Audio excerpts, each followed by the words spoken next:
بسم اللہ الرحمن الرحیم۔ واو اور اذ جب، قل کہا، نا ہم نے، ادخلو تم داخل ہو جاؤ،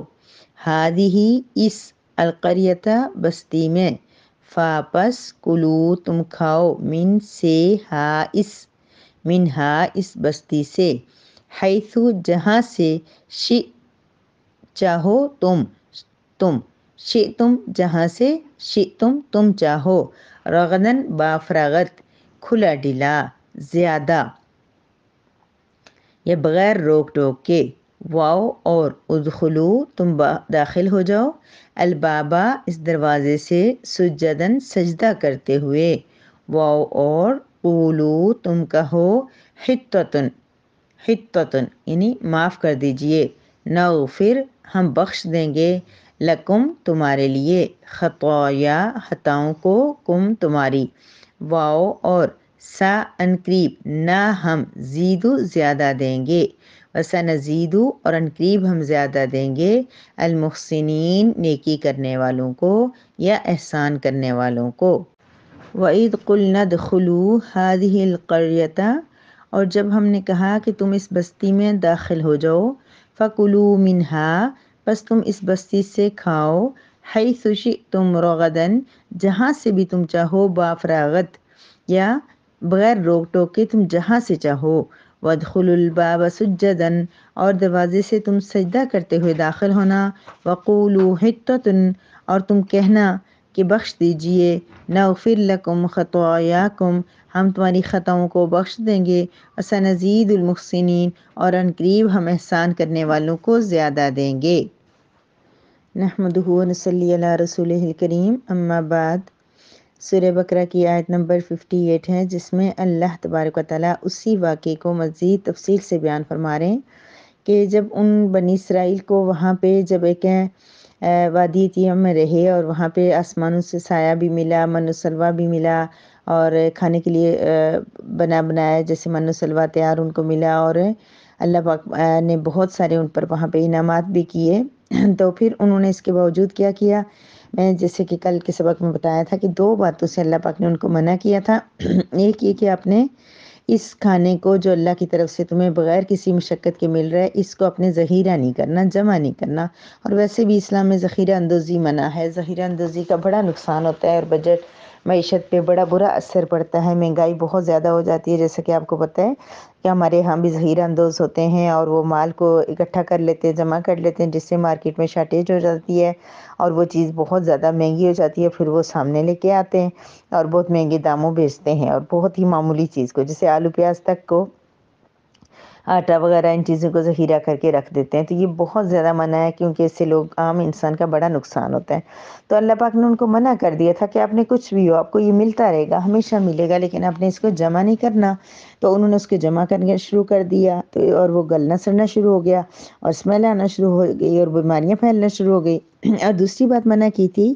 کہ اس میں مبادلہ نہ چاہنا، اس میں تبدیلی نہ چاہنا، اس پہ شکر ادا کرتے رہنا، جو چیز تمہیں بیٹھے ہوئے مل رہی ہے بغیر مشقت کے، تم عبادات کرو، آزادی بھی ہے، ہر طرح کا سکون ہے، راحت ہے، یہیں پہ رہو۔ لیکن انہوں نے کیا کیا؟ انہوں نے اللہ تعالیٰ سے کہہ دیا، اور یہ اگلی آیات میں اب بہت تفصیل سے پڑھیں گے کہ انہوں نے کیا کہا کہ ہمیں بس سب تنگ پڑ گئے، ہم اب نہیں کھا سکتے، لن نصبر علی طعام واحد، اے موسیٰ اب ہم ایک کھانے پہ صبر نہیں کر سکتے، اب ہمیں اور چاہیے، ہمیں مختلف چاہیے، سبزیاں چاہیے، مشقت والی چیزیں مانگی، جو زمین میں محنت کر کے بوئی جاتی ہیں نا، تیار کی جاتی ہیں، وہ انہوں نے مانگی۔ بہرحال وہ تو بعد میں ہم پڑھیں گے۔ تو ابھی کیا ہے کہ اللہ تبارک و تعالیٰ فرما رہے ہیں کہ پھر اللہ پاک نے ان کو وہاں سے جانے کا حکم دے دیا، اور اریحہ بستی کا نام تھا اس بستی میں جانے کا۔ دو قول ہیں، ایک یہ ہے کہ اریحہ بستی میں جانے کا حکم ہوا، اور بعض کے نزدیک بیت المقدس میں جانے کا حکم ہوا۔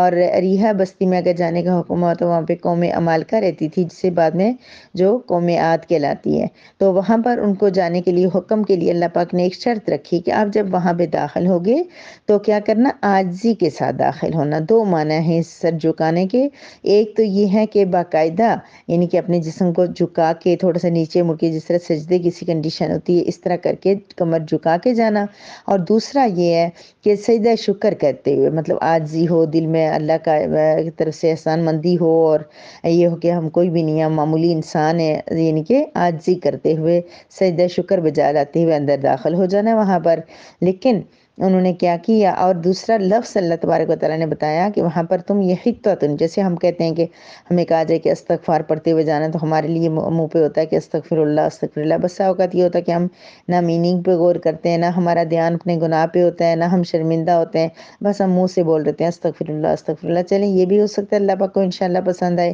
لیکن ہمارے لیے ضروری ہے کہ استغفر اللہ کی میننگ کے مطابق ہم اس کو پڑھیں کہ ہم اس میں کیا کہہ رہے ہیں، ہم رب کریم سے توبہ کر رہے ہیں، یا اللہ تو معاف کر دے، استغفر اللہ، میں توبہ کرتی ہوں اللہ سے، میں توبہ کرتی ہوں۔ جب بھی استغفر اللہ کہیں کوئی گناہ سوچیں، میں غیبت کرتی ہوں، میں جھوٹ بولتی ہوں، میں بے پردگی کرتی ہوں، میں پکس بنواتی ہوں، کیا کچھ، یعنی جو بھی گناہ کرتے ہیں نا اس کے سامنے رکھیں ہم کہ استغفر اللہ استغفر اللہ۔ تو بہرحال یہاں پر کیا فرمایا کہ تم بولتے ہوئے جانا حطتن، حطتن کا لفظ کہتے ہوئے جانا، جس کا مطلب یہ ہے کہ ہم بخشش مانگ رہے ہیں، ہم اللہ سے توبہ کر رہے ہیں، تو پھر کیا ہوگا، ہم تمہیں معاف کر دیں گے۔ جیسے دیکھیں وَإِذْ قُلْنَا ادْخُلُوا هَٰذِهِ الْقَرْيَةَ، اللہ تبارک و تعالیٰ نے ان سے کہا کہ تم اس بستی میں داخل ہو جاؤ، فَكُلُوا مِنْهَا حَيْثُ شِئْتُمْ رَغَدًا، یہ حیث شئتم رغدًا نا، اللہ پاک نے حضرت آدم علیہ السلام اور اماں حوا کو بھی کہا تھا جہاں سے چاہو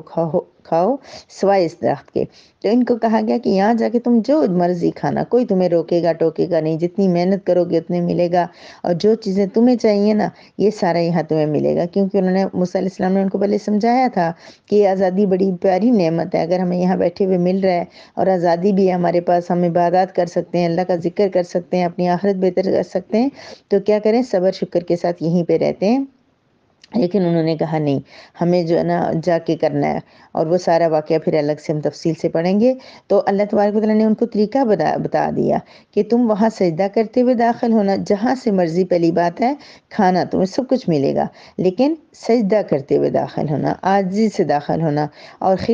حطتن یہ لفظ کہتے ہوئے جانا، تو ہم کیا کر دیں گے، تمہاری خطائیں معاف کر دیں گے۔ کون سی خطائیں؟ جو انہوں نے اس سے پہلے ناشکری کر کے، بار بار اللہ کی حکم و دولی کر کے، اللہ کو ناراض کر کے، ہر چیز میں آرگیو اور آگے سے 100 دلیلیں اور 100 چیزیں اور مزید سوالات اور مزید مسائل پیدا کرنے کے بعد کیا تھا، اللہ پاک نے فرمایا کہ وہ سارا میں بخش دوں گا۔ چھوٹی سی بات، مرضی، اپنی مرضی کرو، جا بھی رہے ہو لیکن صرف عاجزی سے داخل ہونا، صرف توبہ کر لینا، تو پھر کیا کہ سنزید المحسنین، ہم عنقریب زیادہ دیتے ہیں نیکوکاروں کا۔ کیا مطلب، محسنین کا مطلب کیا ہوتا ہے، احسان، یعنی جس کا جتنا حق ہے اس سے بڑھ کے دینا۔ والدین کا حق ہے ان کا ادب کریں، ان کی اطاعت کریں، لیکن ہم اس سے بھی بڑھ کے ان کا خیال رکھیں، تو یہ احسان ہے۔ اساتذہ کا